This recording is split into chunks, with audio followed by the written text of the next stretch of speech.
अपने दामन ने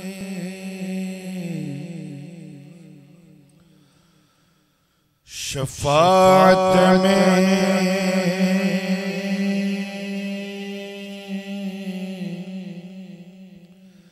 छुपाए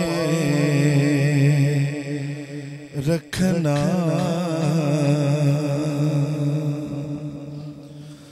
मेरे सरकार मेरी बात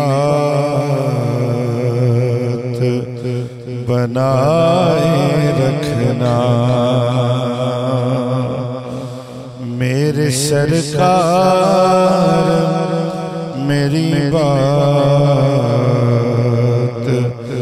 बनाए रखना।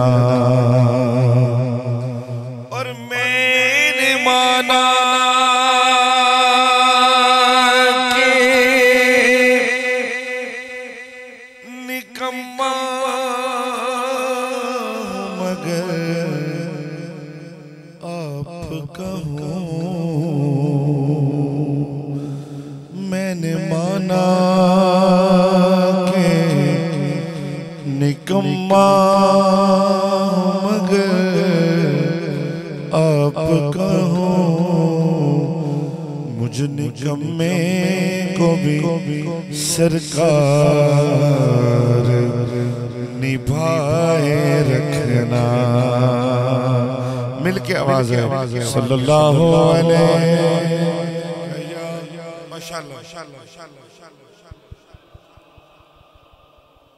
वसल्लम या